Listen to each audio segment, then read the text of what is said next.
morning, Deed Grabbers. Welcome to Goat Talk. This is our live Facebook that we do every Thursday morning. Typically, we'll have a guest here. Sometimes you guys are stuck with me, and today, that's what we're doing. I'm going to be on here today. We're going to be taking your questions and also answering questions that we get through email or messenger, and also some of our most frequently asked questions because you know, the same questions come up over and over. It must mean a lot of people have them. So we want to try to get those covered here today. Hey, Jay, good to see you. Listen, if you're on here with us, give us a comment. Let us know who you are and where you're at. And if you have questions, give us those. We'll get those, try to get all of those answered. We actually had an episode last week that was Q&A, and we had questions that carried over. So we're going to follow up with some more of those here today. So give us some comments. If you're on Facebook, make sure that you go to StreamYard.com/Facebook and click on a couple of buttons and so we can see your name. Hey, Allie from Virginia. Allie, you need to go to that link so we can see your picture and see your name here. But it's good to have you. Allie's a Sub2 student. Hey, Nolan, good to see you in Eugene, Oregon. Phil, good morning. Some good goat. Oh, my gosh. Man, that is crazy. I'm telling you, Phil's talking about a photo we took in the Minneapolis airport. So let's see. Good morning, Vincent from Corona, California. Good to see you. Hey, Vincent, I don't know where Corona is. We're actually going to be driving through California probably the first, maybe second week of January. We want to try to meet as many of you guys as we can on the way. We've sort of mapped out where Phil's at and another Vincent student that we've got. So we're going to stop and meet with those guys while we're out there. And I'm not sure where you're located, but we need to try to get that set up as well. So anyway, if you guys have questions, make sure you give us those. We're going to get started here in just a second with some of our questions that we got in this week and some continuation from last week. So let's just get started. Gosh, we got a bunch of them. We ran out of time last week. So one of the questions we got this week was, what script do you use when you call Fsbos? Because everybody knows that follows us that Fsbos are a major target for us. Zillow, Fsbos, Craigslist, anything like that.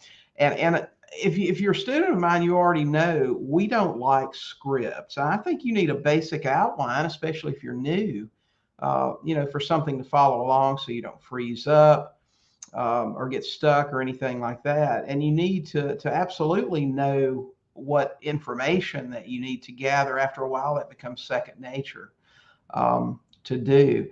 But in general, all I want to do is get the seller talking. If I'm looking at a Zillow listing, I already have a lot of information. I've already looked it up on PropStream. It didn't take but a few seconds.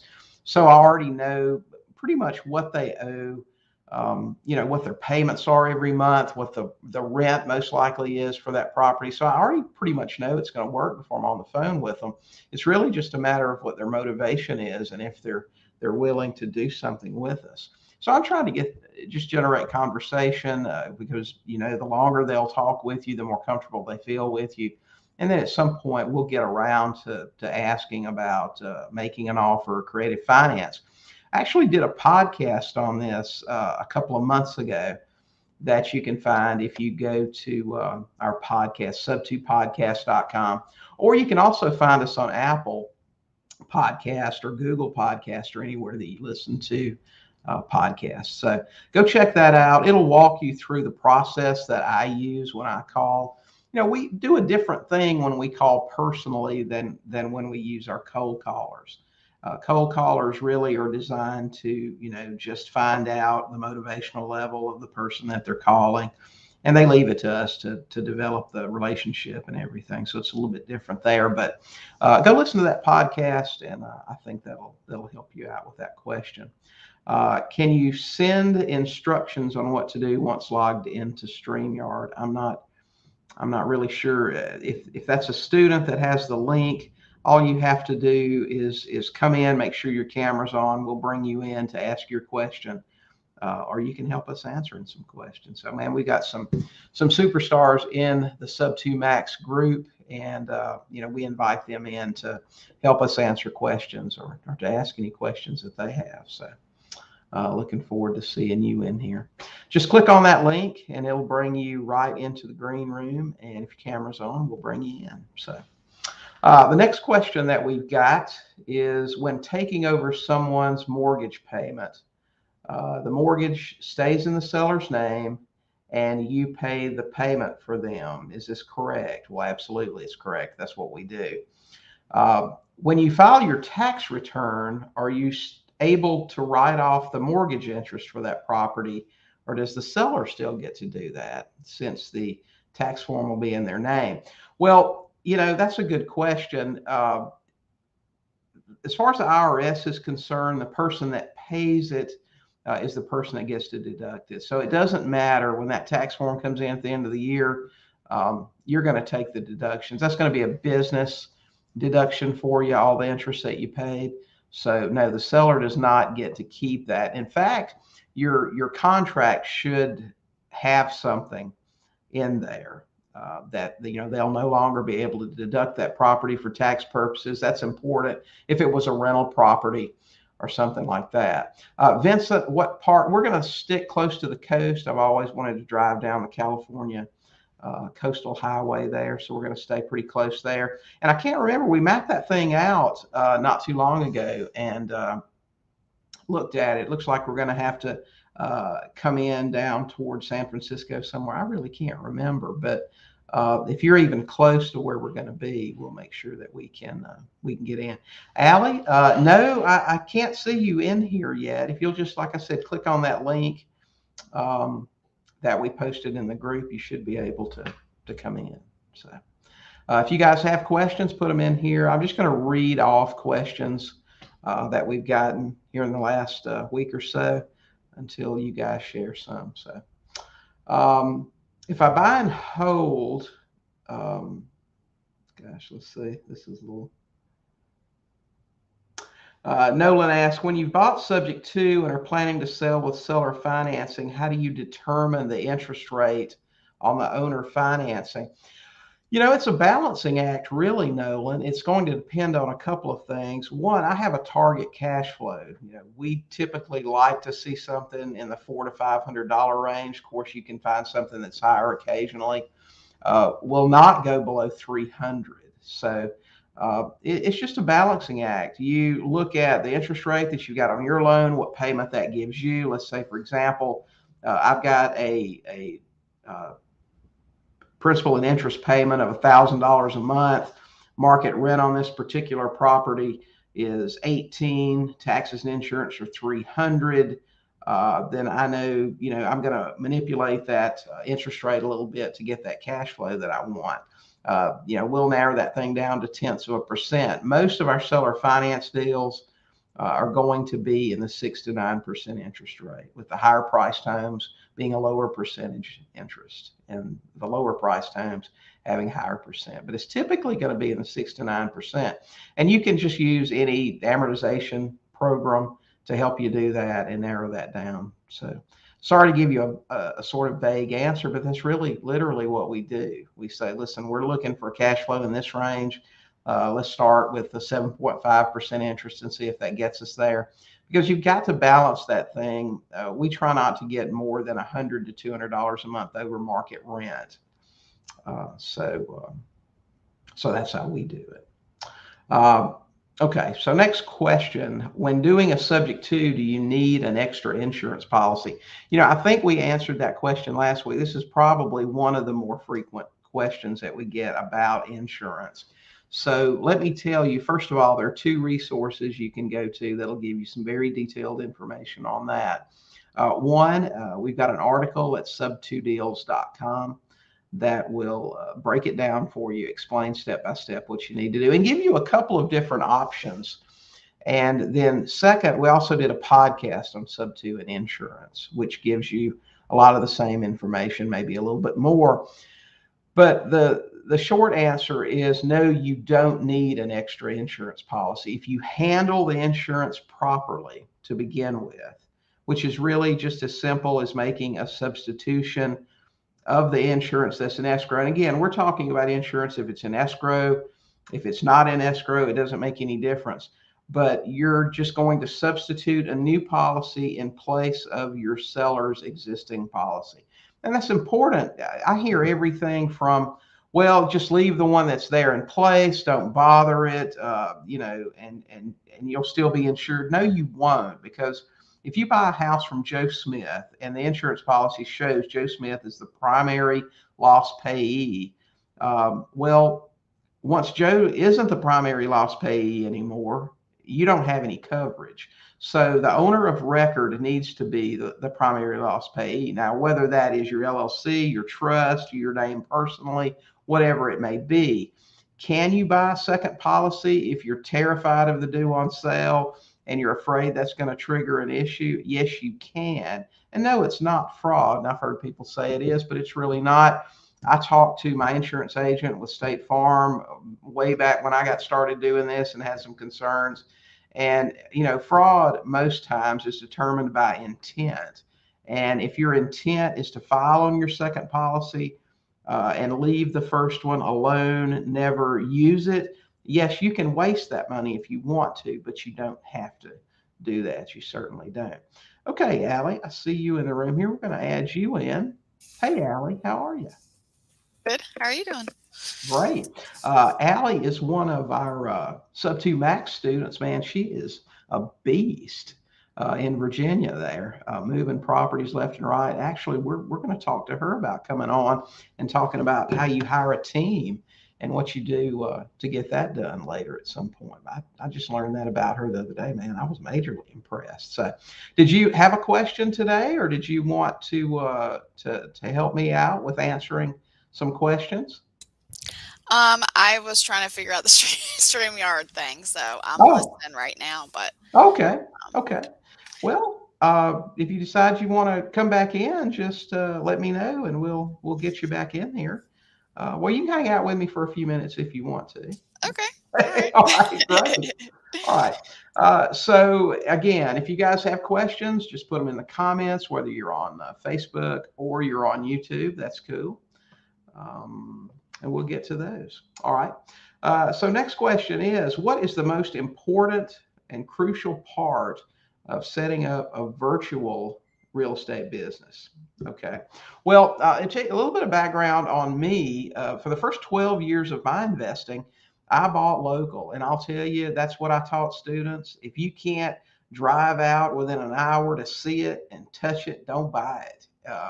That's the way I operated, and that's what I believed. And when I moved out of the country, I had to change some things because, you can't just drive 3,000 miles to go meet a seller and buy a house and take a look at it and all of that stuff. So I had to change the way that I did things. We started operating remotely, and we're operating in 4 different markets for about 10 years. And I'll tell you the most crucial part in that, everything else is pretty much the same. Your conversation with the seller will be the same. You can do that on Zoom or over the phone. It's not really that much different. People are used to doing business that way today. But your most crucial component to that virtual business is going to be the people that you have that actually have to do the work for you. And that's why I teach my students to piggyback off of the credibility and the reputation of people like title companies, attorneys, mortgage brokers, real estate agents. For example, if you are a buyer for a house that we have in a remote market, the first thing I'm going to do, your first point of contact with an actual person is going to be a realtor, a licensed realtor that works there in the area that's probably going to take you out, show you the house. If you like it and you have the money to put down on it, they're going to take your application and your contract. You're going to go from there to a licensed mortgage broker who's probably known in the area. He's going to take all of your information, get your credit application started, and let us know where you stand credit-wise and everything else. You're going to go to a closing with a reputable attorney. Most likely, we like attorneys as opposed to title companies. and he's going to, complete all the documentation with you. I mean, every step of the way, there's nothing that looks funny or smells fishy or anything like that. I mean, even though you're going to hand over probably 10, 15, 20, $25,000 to someone you've never really met, you've dealt with licensed, reputable people all the way. So it's a lot different than trying to do that stuff on your own, which I did locally for years. So anyway, that's the most important piece of the puzzle. And yes, there are other people you can use. Field inspectors are great for taking photos. I like real estate agents. They're more polished. They're better with dealing with people. They're usually more presentable. If there's any field inspectors out here, no offense at all, but that's just the truth. So they're just a better. They put a better face on your business. Real estate agents do. So we like to use those whenever possible. Vincent asked, where did you move, if you don't mind my asking? I lived in Belize for about 10 years, and it's great for a lot of reasons. We could do a show on Belize if you'd like sometime, but it's first language is English. The monetary system's tied to the U.S., 2 for 1. You can access it by land, sea, or air. It's just, I did some research when I was looking at moving out of the country, and it's just a great place. It's beautiful. It's very affordable. You can have a condo, a 2-bedroom, all utilities, fully furnished, on the beach for under $2,000 a month. It's really nice. So that's my recommendation if you're looking to leave the country. Do you use VAs? Not as much as we should. We actually have a couple right now, and the process is just that's been the hard part, and that's why I want to bring Allie on here so she can teach me some things, because trying to find them and then hire them, and then 2 months later you're looking for a new one, it's just grueling. So we're going to get her to show us how it's done at some point. Anyway, but yes, and really for us, it's not even a function of how much business, because for the last 12 years, 10, 11, 12 years, I've been an advocate of buying one house a month. So it's not even a volume thing. It's more of a getting old and getting lazy, and you don't want to do as much stuff. So anyway, that's what it's all about. Okay, next question. When taking a property subject to, and the sellers have a homestead exemption on the property, how does that affect you regarding taxes? Well, if you're going to keep the house, first of all, let me say, it depends on what you're going to do with it. If you're going to flip it, it's not going to affect you at all. You're not going to keep the property, so the taxes aren't going to matter to you. If you're going to keep it as a rental, it is absolutely going to matter, because as soon as title changes down at the courthouse, that homestead exemption drops off, your taxes are probably going to go up pretty significantly. So that's going to matter to you. It matters in a way if you're seller financing, because that's going to impact the total price up front. Now, we sell on a contract for deed, and your buyers can go in most states and still get a homestead exemption, showing the contract and proof that it is their home and everything. Now, some states, some counties specifically, can be hard to deal with on that. They want a lot more documentation, but so it will affect you maybe slightly if that county or whatever doesn't want to play, and it makes the payment a little bit higher. So it makes things a little bit tougher. But yes, it depends on what you want to do with the property. If you're keeping it as a rental, it will definitely impact you, because your taxes will go up pretty significantly, your property tax. And that'll also happen if your seller is over 65 in a lot of states. I know in Georgia, the school tax drops off for people over 65. They figure by the time they retired, they don't have any kids in school, they shouldn't be responsible for school taxes. But so that's something else to consider if you're in a state that's doing that. Okay, let's see.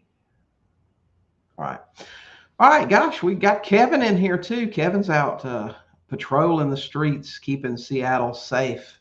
So how are you, Kevin? Yep. Okay. We got no volume on you this morning.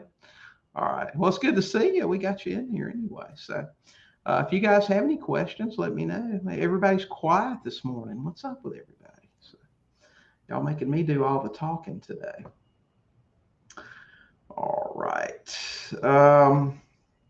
Let's see what else we've got. When you buy a property subject to and you get the deed, what kind of deed should you get?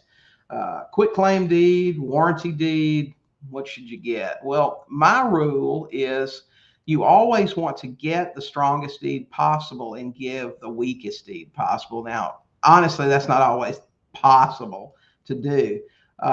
For an example, if you're selling the house and the people are getting bank financing, they're probably not going to take a quit claim deed from you. You're going to have to give them a warranty deed. But the important thing is to know the difference in a deed and how it works. Now, a warranty deed, understand that when a seller gives you a warranty deed, they're not only giving you ownership of the property, they're also guaranteeing you that they have ownership of the property. And if there's ever a title issue, that they will defend title for you. Okay. Now, you don't get that with a quit claim deed. Basically, all a quit claim deed says is whatever interest I may have in this property, you can have it. Okay. You're kind of on your own beyond that. So they're not even promising you they own it.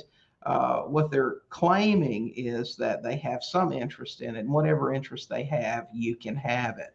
So for that reason, you really want to get a warranty deed each time that you buy. Okay. And some title companies are real sticklers on that too. If they see a quit claim deed in the chain of title, it makes them all worried and everything. So they don't like that. So for that reason, you always want to get a warranty deed. Okay. All right. Any questions? Any comments? Kevin, Allie, did you guys want to throw anything in here? Y'all jump in if you do. No? Okay. All right.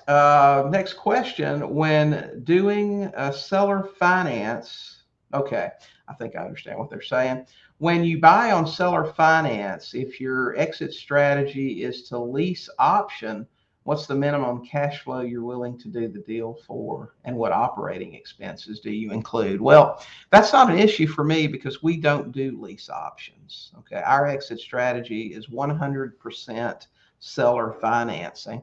And I'll tell you why. The first 12 years that I bought and sold real estate, we probably did 70, 80% of our deals. The exit was a lease option. And I'll tell you, Allie, well, here you go. I'm going to tell you, Allie, and here's what I found. And listen, I know there are a lot of teachers out there that teach exclusively lease options or mostly lease options. And obviously it probably works for them. And it will work for you on occasion, but this is what my 12 years or so of doing it taught me. And most experienced investors will support this. And hopefully some of them will jump on here and talk about it. With a lease and option, what you're doing, you really have, I mean, you're a glorified landlord is really what you are. It's not seller financing. You're getting option consideration. Someone's moving into the house. You can have in your contract they're responsible for repairs if you want to, but I'm telling you, if you get brought in front of a judge on it, if somewhere down the road that tenant buyer decides to sue you because they had to replace the water heater and various other things, the judge is most likely going to side with them and make you refund that money to them. Because as a judge once told me, why are you trying to make them pay for stuff? You own the house, they don't. And that's absolutely right. And if you study landlord tenant law in most states, you'll find that it's pretty specific that the owner is responsible for repairs. And can you pass that on in a contract? Well, that's really going to depend on the judge you get in front of. But you know, you're taking your chances. So technically, what the law says is what they're going to expect you to do. In a lot of states, you're limited on the option consideration you can receive. In Florida, for example, I think the limit's 5%. So if I'm selling a $200,000 house, the most I can receive in option consideration without giving, I mean, right there at that moment, without giving that tenant buyer an equitable interest, is 5%. So $10,000 is the most they can give me. If they give me 10,500, they've instantly gotten an equitable interest in the property, and you guys know what that means: foreclosure. Okay, not an eviction. We're into foreclosure area now. So for that reason, I don't like it. I'm limited in the amount I can get up front. That same house with seller financing, I don't have a limit on the down payment. If I'm asking 10% down, which would be $20,000, they can give it to me. If they've got 50 to put down, I can take that too. It doesn't really matter. So that's one of the reasons. The primary reason, though, is because in my experience, 80% of lease option purchasers never complete the deal. They just don't do it. They have an option to buy. There's no it's no big deal if they tell their friends, yeah, well, if the friend says, well, I thought you were going to buy the house. No, we had an option to purchase it and we decided not to exercise our option. So we moved. And, it's different than, well, we couldn't make our payments or we got foreclosed on or whatever the case may be.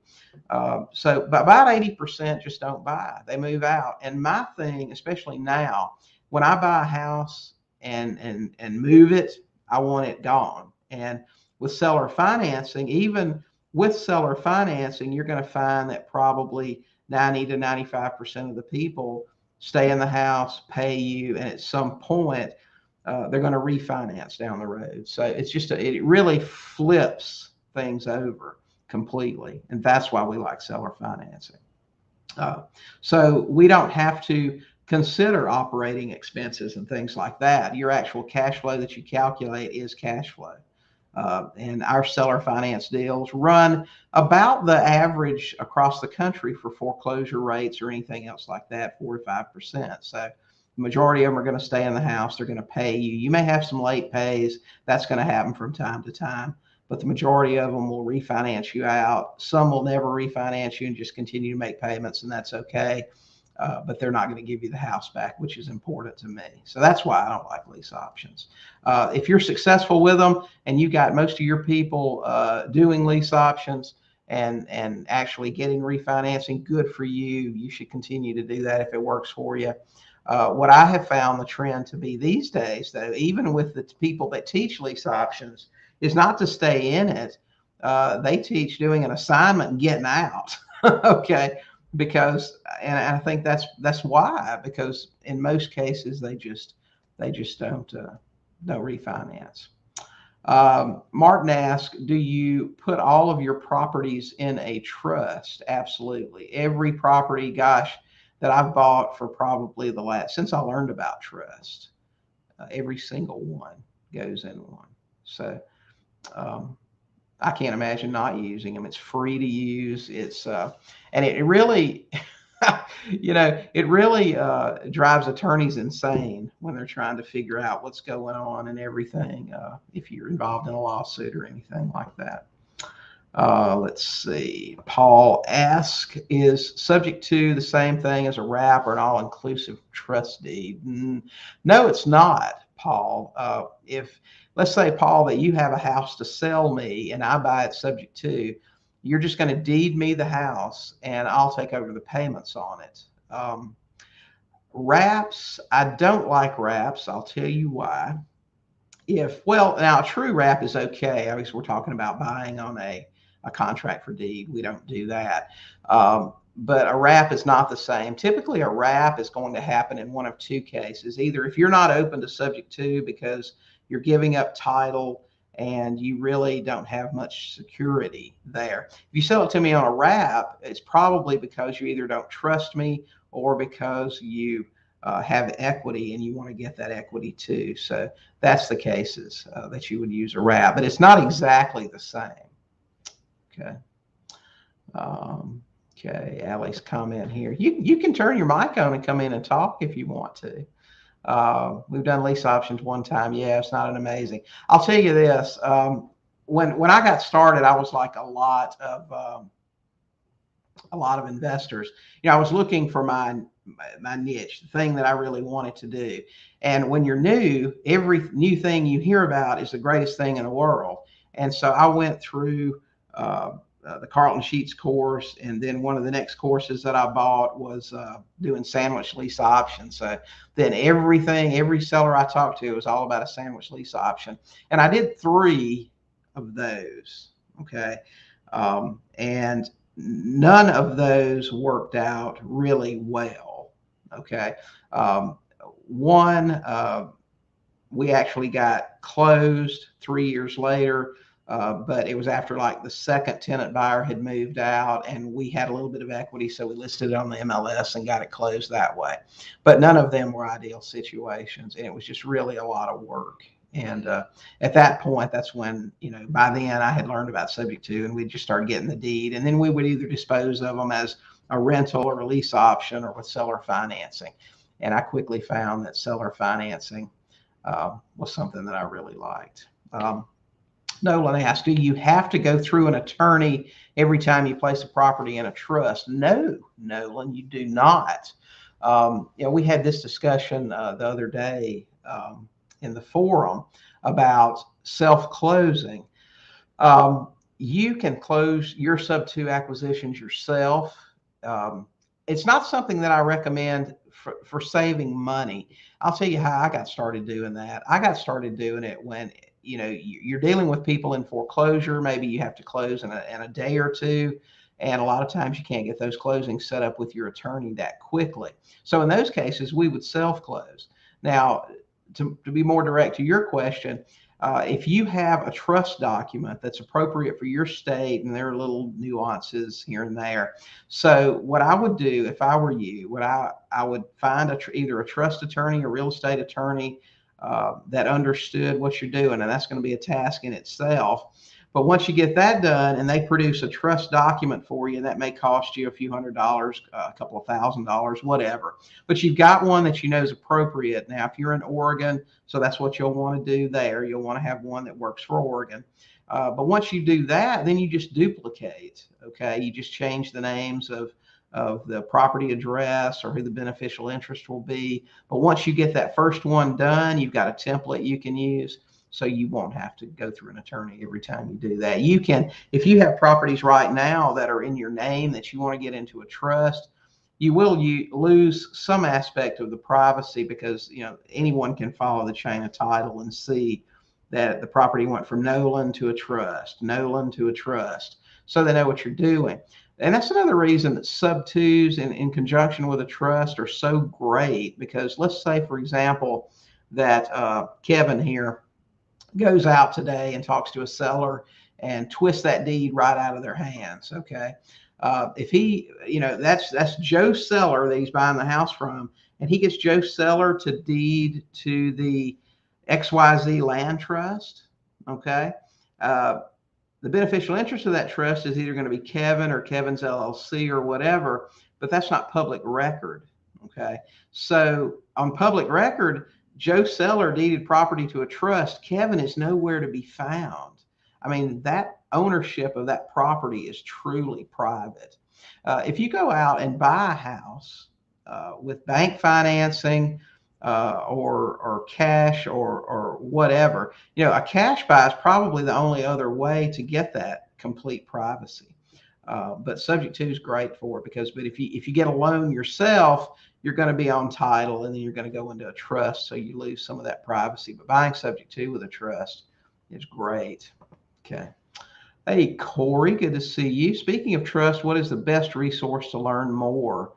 We've been using them for a while, off and on, would like to learn more. I'll tell you where I learned about trust is Bill Bronchick.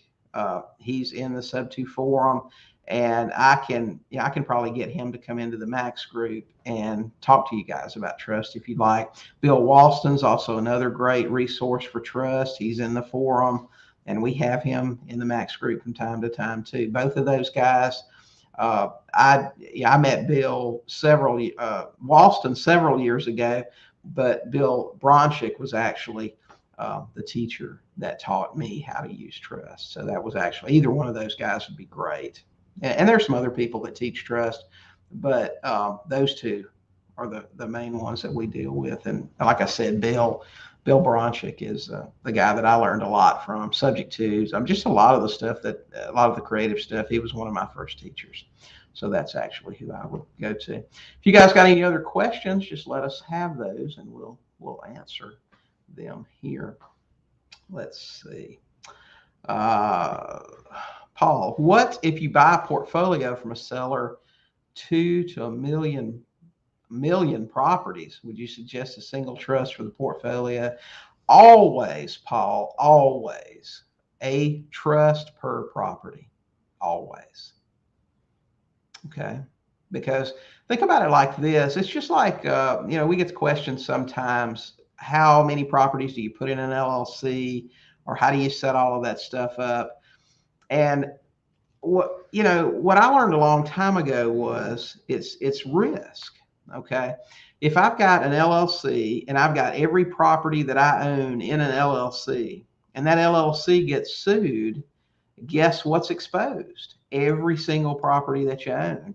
But if you look at it this way, maybe it's a dollar figure that I want to risk, and the typical subject-to property that I buy has $20,000 in equity. Okay.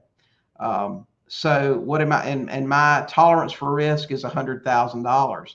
Then on average, I'm going to form an LLC, put 5 properties in it, form another LLC, put 5 properties in it. And I'm really going to spread the risk out. Okay. Because if that LLC gets sued, what's at risk? Those 5 properties, and that's it. Okay. But if every property I owns in that LLC, everything's at risk, whether that's 50 houses or 100 or whatever it may be. Same thing with a trust. Okay. If you've got every property that you own in Paul's trust, and a tenant slips and falls, or a visitor on one of your properties slips and falls, and they sue that trust, what's exposed? Well, everything you got. So one trust per property is what you want to do. Okay, Derek. Hey, Derek, good to see you. Glad you're here with us. What is the main reasons loans don't get called due doing subject-to? Is it the trust or the bank just not checking, caring? I'm going to tell you, the due on sale has some allowances. One of those is transfer of ownership of a property to a trust for estate planning purposes. That's pretty specific. When my seller transfers property into a trust, it's not for estate planning purposes. Is the due on sale clause violated? Absolutely it is. The trust, I believe, and let me think of a better word to use.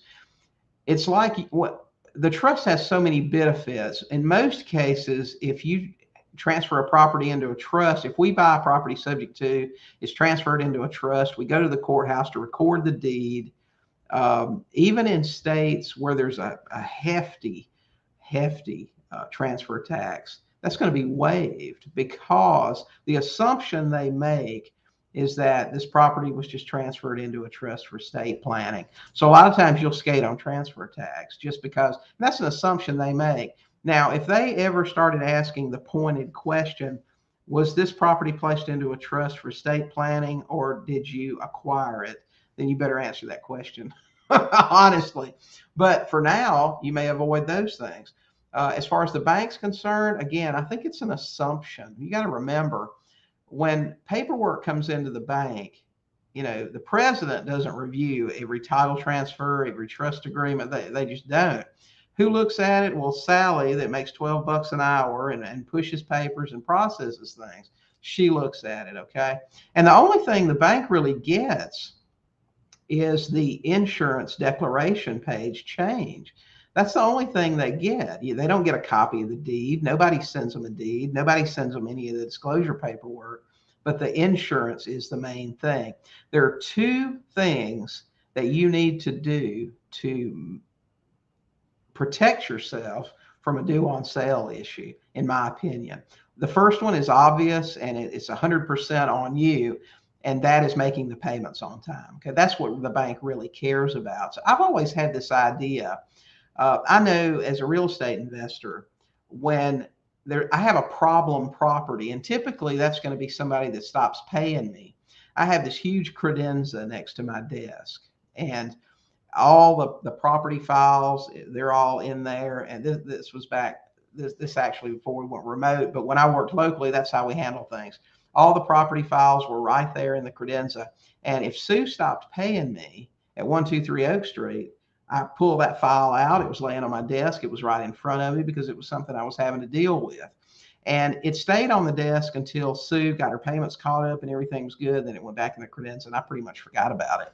And I think that's how the bank operates with performing assets. If the payments are coming in, if there are no problems, insurance is in place, everything's handled okay, then they don't think too much about it. It's when something gets haywire or goes nuts, it draws attention to it. I don't think the banks care if the payments are being made and the property's insured properly, but you handle your insurance correctly.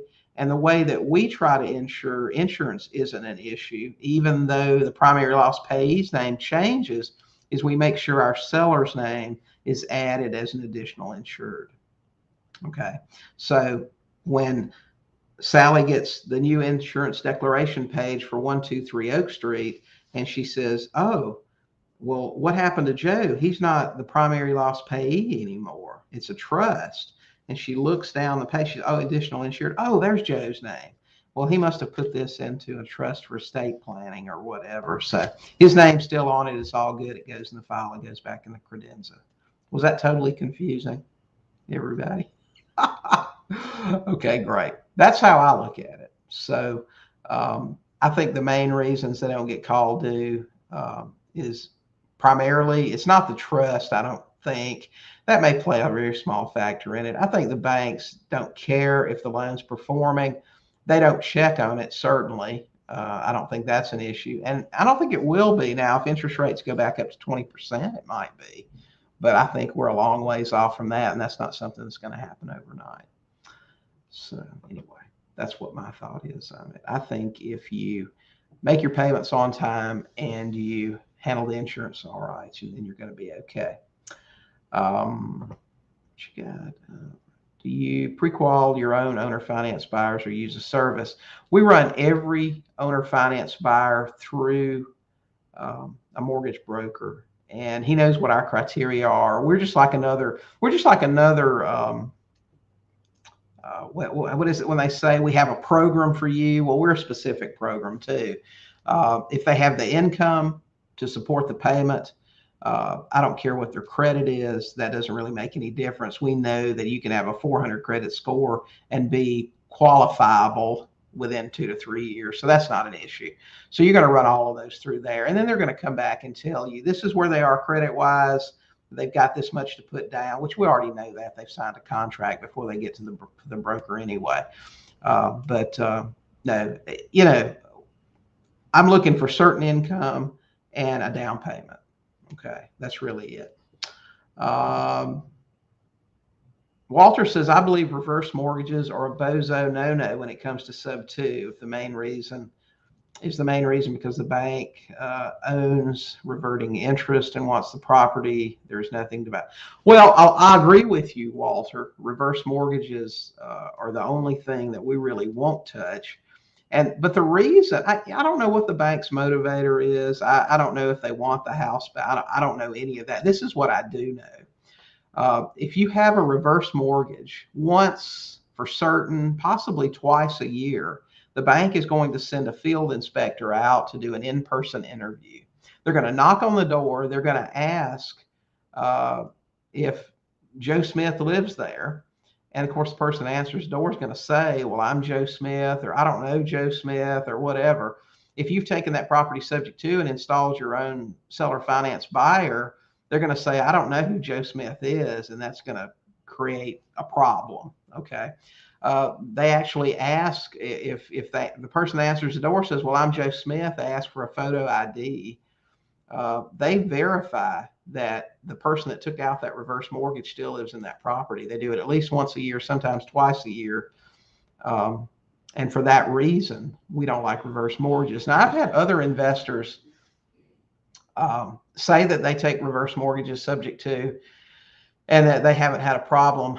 I don't know if I believe that or not. I've heard a whole bunch of other ones say that they have had issues. So if you're going to flip it and there's equity, it may be something short term. If I were going to hold it more than 6 months, it's not something I would be interested in. But I agree with you. I think they're a bozo no. I like that. Alex, follow-up question to the mortgage broker. Absolutely. Do you pay them for that? Yes, you do. And you'll negotiate a fee with that person. When you're going into a new market or whatever the case may be, you'll say, listen, we sell or finance a few houses every year. What would you charge to put these people, through the ringer basically for us?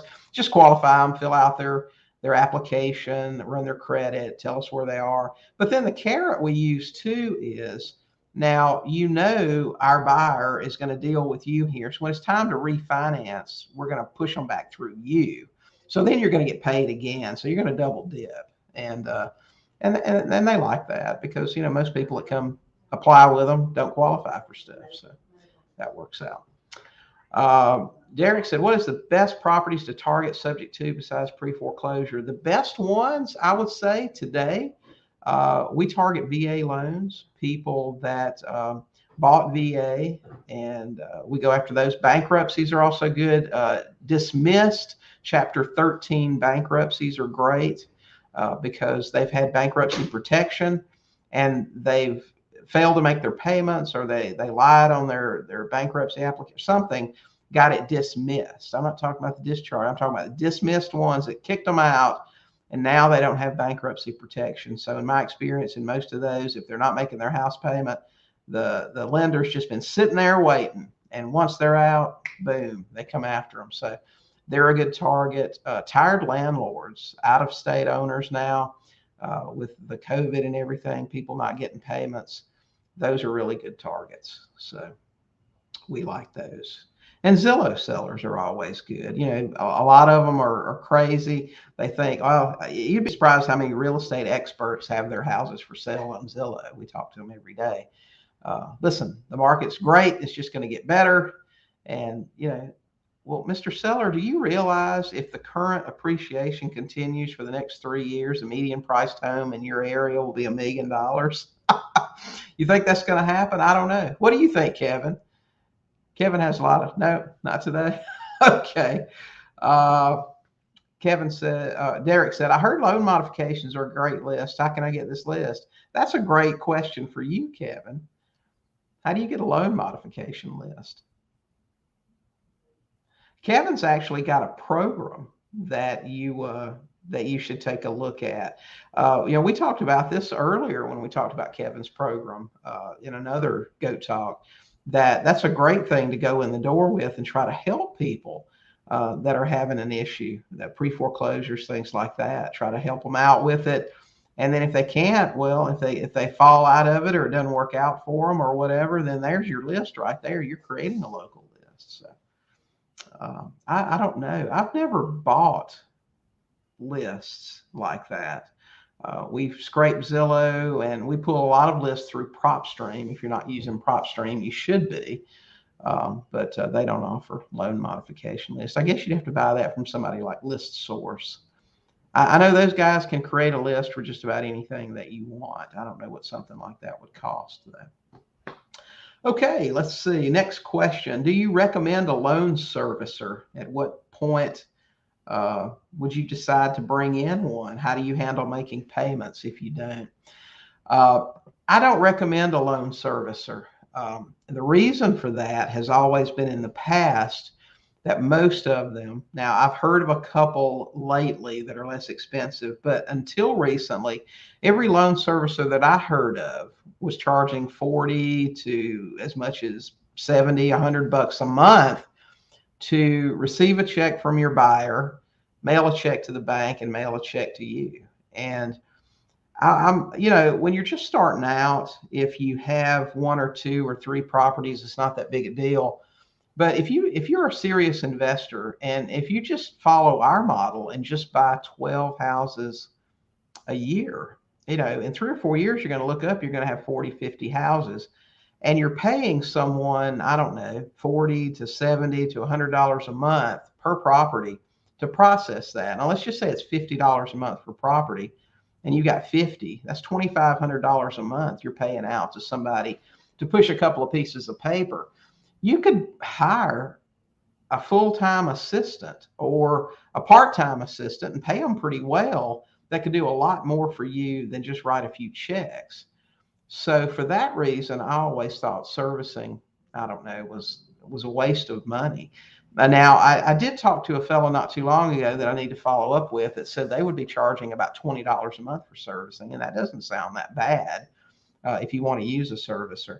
But we were always just more hands-on with that. And even now, my latest thing has just been to take your CPA. A lot of times they'll have a bookkeeping department or a bookkeeper, and a lot of times you can hire that person. I mean, you're already their customer.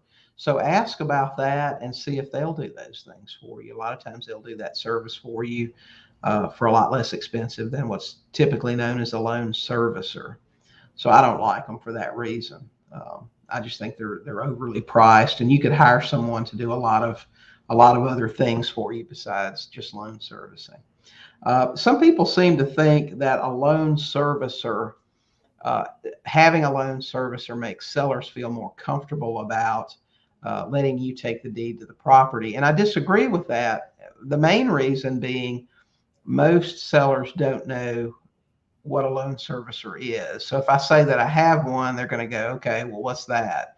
Okay, well, they're a third party that's going to take our buyer's payment, make your payment, send us our profit. Big deal. I mean, that didn't sound very impressive to me.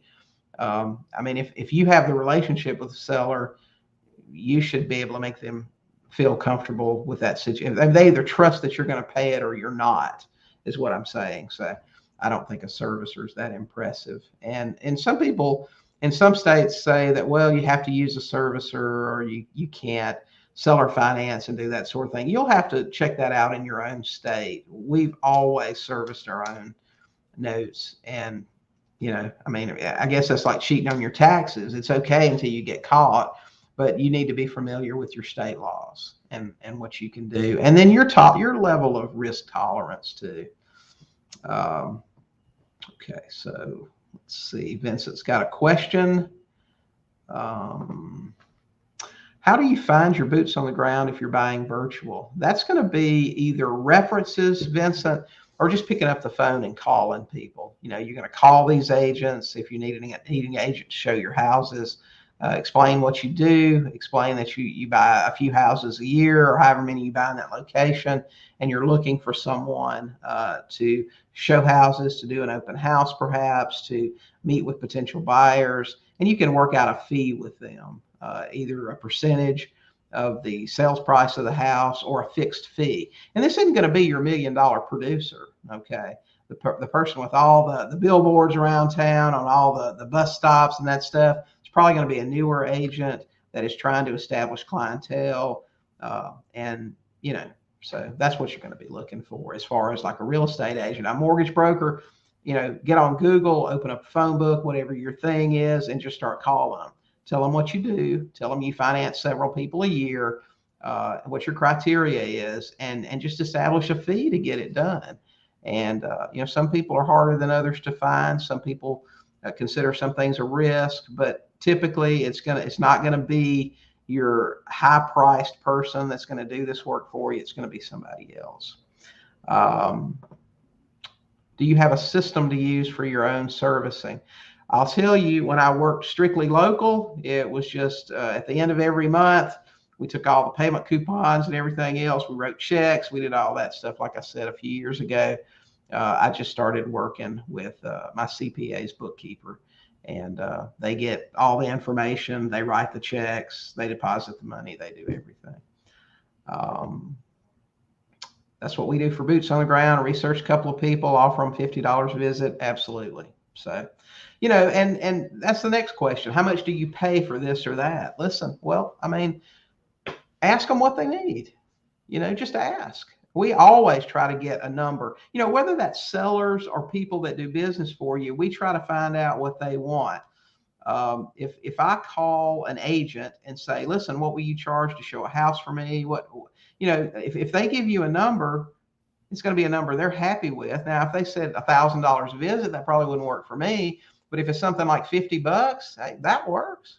That works. I mean, you're 1,000 miles away or 3,000 miles away or out of the country or whatever it is, you can't do it. But remember, you're getting more than just that service if you're piggybacking on their licensed, reputable presence there. Okay. Everything you do, you benefit from that. Okay, when you use licensed, reputable people.